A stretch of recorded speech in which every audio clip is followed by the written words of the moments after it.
Hello friend, my friend's 2000 ML320 is back for service, so let's go and look what we will be doing today. I have fixed for him a while ago this leak which was coming from this connector here of the coolant expansion reservoir.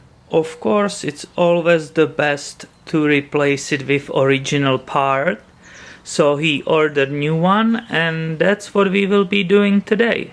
In order to replace it, I have to disconnect 4 hoses, 1, 2, 3 and 4, and of course 2 bolts which are on the firewall, which are right there. To minimize the leaks, I will use special clamps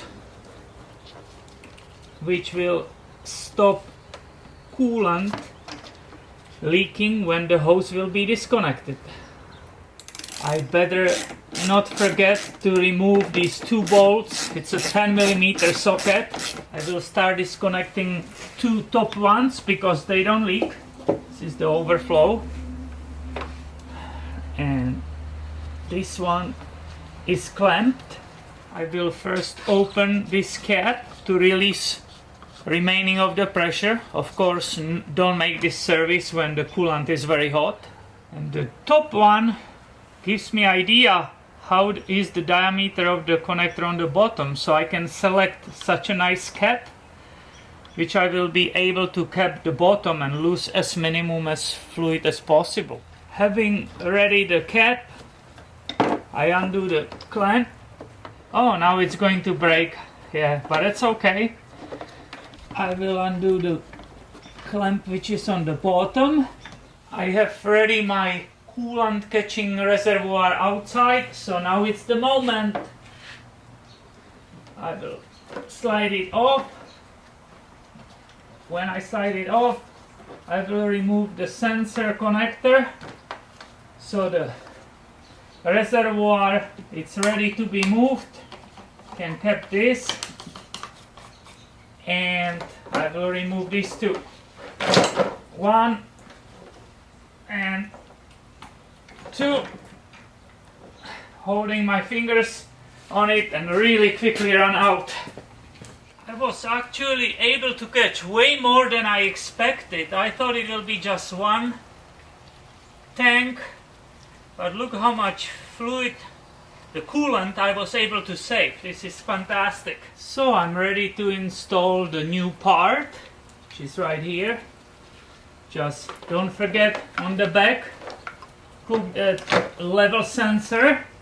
After having sensor, I will nicely start sliding it backwards and looking on that bottom pipe, which is right here. I can see it fitted nicely in the back fitting.